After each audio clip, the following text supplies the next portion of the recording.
ಎಲ್ಲರಿಗೂ ನಮಸ್ಕಾರ. ನೈನಾಸ್ ರೆಸಿಪೀಸ್ ಬಾಕ್ಸ್ಗೆ ಸ್ವಾಗತ. ಇವತ್ತಿನ ರೆಸಿಪಿ ಸೌತೆಕಾಯಿ ಮಜ್ಜಿಗೆ ಹುಳಿ ಹೇಗೆ ಮಾಡೋದು ಅಂತ ತೋರಿಸ್ತಾ ಇದ್ದೀನಿ. ತುಂಬಾ ರುಚಿಯಾಗಿರುತ್ತೆ, ತುಂಬಾ ಟೇಸ್ಟಿಯಾಗಿ ಸಹ ಇರುತ್ತೆ. ನೀವು ಅನ್ನಕ್ಕೆ ಇದನ್ನು ಹಾಕ್ಕೊಂಡು ಊಟ ಮಾಡ್ತಾಯಿದ್ದರೆ ಒಂದು ತುತ್ತು ಜಾಸ್ತಿ ಹೋಗುತ್ತೆ, ಅಷ್ಟು ಚೆನ್ನಾಗಿರುತ್ತೆ. ದೇಹಕ್ಕೂ ಸಹ ತಂಪು. ಈ ಬಿಸಿಲಿಗಂತೂ ಹೇಳಿ ಮಾಡಿಸಿದ್ದು. ನೀವು ಅನ್ನಕ್ಕೂ ಸಹ ಊಟ ಮಾಡ್ಬೋದು, ಹಾಗೆ ಸಹ ಕುಡಿಬೋದು, ಅಷ್ಟು ರುಚಿಯಾಗಿರೋ ಸಹ ಇರುತ್ತೆ. ನಾನು ಸ್ಟಾರ್ಟ್ ಮಾಡೋಕ್ಕಿಂತ ಮುಂಚೆ ನನ್ನ ರೆಸಿಪಿ ನಿಮಗೆ ಇಷ್ಟ ಆದರೆ ಪ್ಲೀಸ್ ಲೈಕ್ ಮಾಡಿ, ಶೇರ್ ಮಾಡಿ, ಹಾಗೆ ಸಬ್ಸ್ಕ್ರೈಬ್ ಮಾಡಿ.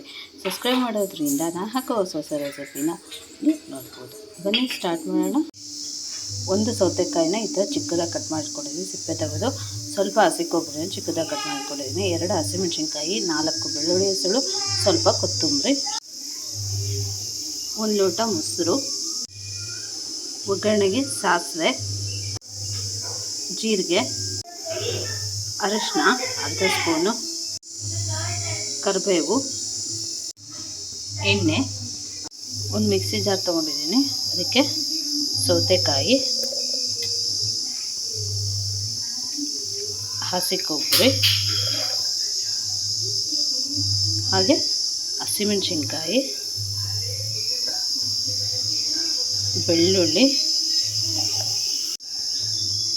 ಕೊತ್ತಂಬರಿ, ಇದಿಷ್ಟು ನೀರು ಹಾಕಿ ಸ್ವಲ್ಪ ಪೇಸ್ಟ್ ಥರ ಮಾಡ್ಕೊಂಬರ್ಬೇಕು. ಇವಾಗ ಪೇಸ್ಟ್ ಮಾಡ್ಕೊಂಬರ್ತೀನಿ.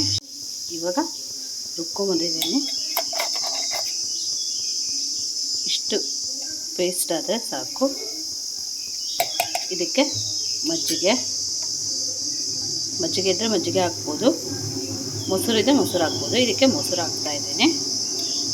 ರುಚಿಗೆ ತಕ್ಕಷ್ಟು ಉಪ್ಪು ಹಾಕಿ ಇನ್ನೊಂದು ಸಲ ಮಿಕ್ಸಿ ಹೊಡ್ಕೊಂಬರೋಣ. ನೋಡಿ, ಇದು ಇವಾಗ ಆಗಿದೆ. ಒಂದು ಪಾತ್ರೆ ತೆಗೆಯೋಣ.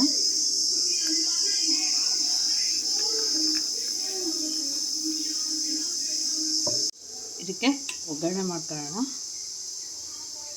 2 ಟೇಬಲ್ ಸ್ಪೂನು ಆಯಿಲು,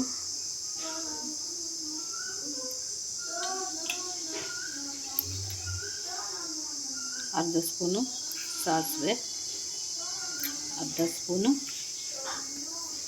ಜೀರಿಗೆ, ಇದು ಸಿಡಿದಿಂದ. ಇದಕ್ಕೆ ಕರಿಬೇವು,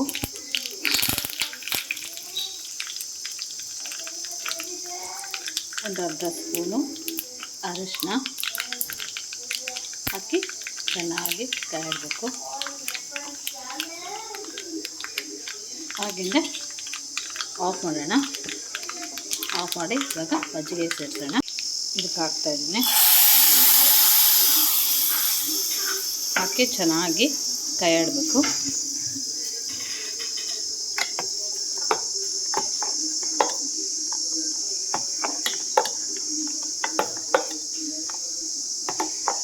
ನೋಡಿ ಇಷ್ಟು ಚೆನ್ನಾಗಾಗಿದೆ ಅಂದ್ಬಿಟ್ಟು. ತುಂಬ ಚೆನ್ನಾಗಾಗುತ್ತೆ ಈ ಸೌತೆಕಾಯಿ ಮಜ್ಜಿಗೆ ಹುಳಿ.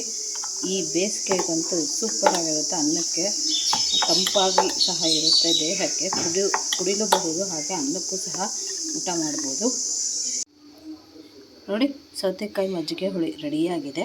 ಇಷ್ಟು ಚೆನ್ನಾಗಿ ಕಾಣಿಸ್ತಾ ಇದೆ ಅಂದ್ಬಿಟ್ಟು. ತುಂಬಾ ರುಚಿಯಾಗಿರುತ್ತೆ, ತುಂಬಾ ಟೇಸ್ಟಿಯಾಗಿ ಸಹ ಇರುತ್ತೆ.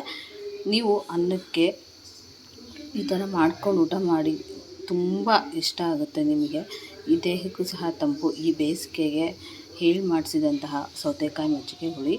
ನನ್ನ ರೆಸಿಪಿ ನಿಮಗೆ ಇಷ್ಟ ಆದರೆ ಪ್ಲೀಸ್ ಲೈಕ್ ಮಾಡಿ, ಶೇರ್ ಮಾಡಿ, ಹಾಗೆ ಸಬ್ಸ್ಕ್ರೈಬ್ ಮಾಡಿ. ಸಬ್ಸ್ಕ್ರೈಬ್ ಮಾಡೋದ್ರಿಂದ ನಾನು ಹಾಕೋ ಹೊಸ ರೆಸಿಪಿನ ನೀವು ನೋಡ್ಬೋದು. Thank you.